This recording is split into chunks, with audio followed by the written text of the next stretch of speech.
नमस्कार, न्यूज़ 18 पर आपका स्वागत। मैं राहुल उषा आपके साथ। पश्चिम एशिया में अमेरिका और ईरान के बीच बीते 2 दिनों में बड़ी तनातनी कम होती दिख रही है। दोनों देशों के बीच तैयार किए गए प्रारंभिक समझौता मसौदे पर सहमति बनने के संकेत मिले हैं और अब अंतिम फैसला अमेरिकी राष्ट्रपति डोनाल्ड ट्रंप और ईरान के शीर्ष नेतृत्व की मंजूरी पर टिकी है।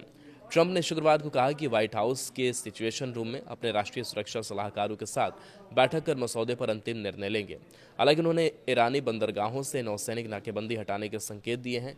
हालांकि ईरान ने अपनी तरफ से ढील न देने के संकेत दिए और परमाणु मुद्दे पर किसी तरह के समझौते से इनकार किया है। ईरान के प्रमुख वार्ताकार एम.ए.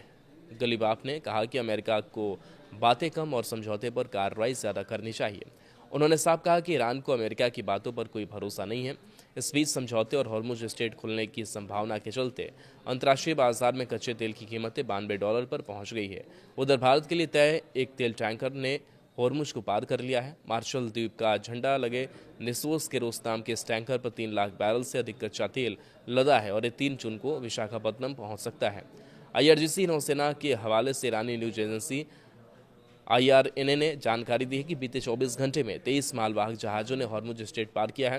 हालांकि स्पष्ट नहीं है कि इन जहाज़ों ने टोल दिया है या नहीं। अमेरिकी मीडिया आउटलेट एक्सियोस के अनुसार प्रस्तावित 60 दिन के प्रारंभिक समझौते में तत्काल युद्ध विराम, हॉर्मुज स्ट्रेट को अंतर्राष्ट्रीय जहाज़ों के लिए खोलना और ईरान के परमाणु कार्यक्रम पर औपचारिक वार्ता शुरू करना शामिल है।